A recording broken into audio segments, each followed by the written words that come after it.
Welcome to our channel. Today we how to configure stock recommendations with Zacks step by step clearly. Start by visiting the Zacks investment research website. Log into your account using your credentials. If you don't have an account, create one by clicking on the sign up option.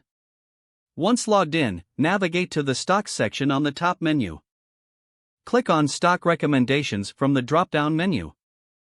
You will see various categories of stock recommendations. Select the category that best fits your investment strategy. For personalized suggestions, click on the My Portfolio option. Enter the stocks you currently own.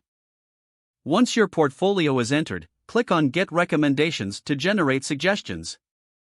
Review the recommended stocks based on Zacks ratings. You can filter the recommendations by different criteria, such as strong buy or hold. Take note of any analyst insights provided for each stock. Make sure to explore any relevant news articles linked to each recommendation. If you find a stock you're interested in, click on it for more detailed information. Evaluate the provided rating, price target, and earning estimates. Once you have chosen your preferred stock recommendations, you can save them to your portfolio. To receive ongoing updates, set up email alerts for the stocks you are tracking.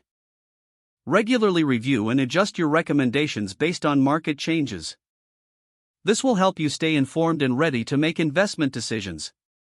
If the page does not load, refresh the browser or try again in a private or incognito window.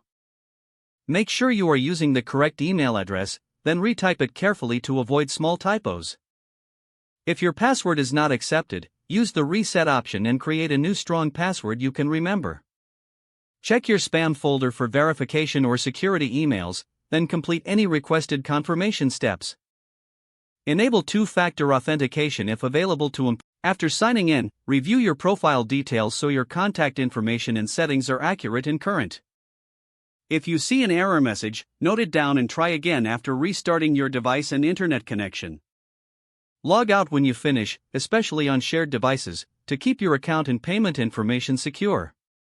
If the page does not load, refresh the browser or try again in a private or incognito window. Don't forget to like this video and subscribe to our channel for more step-by-step tech guides.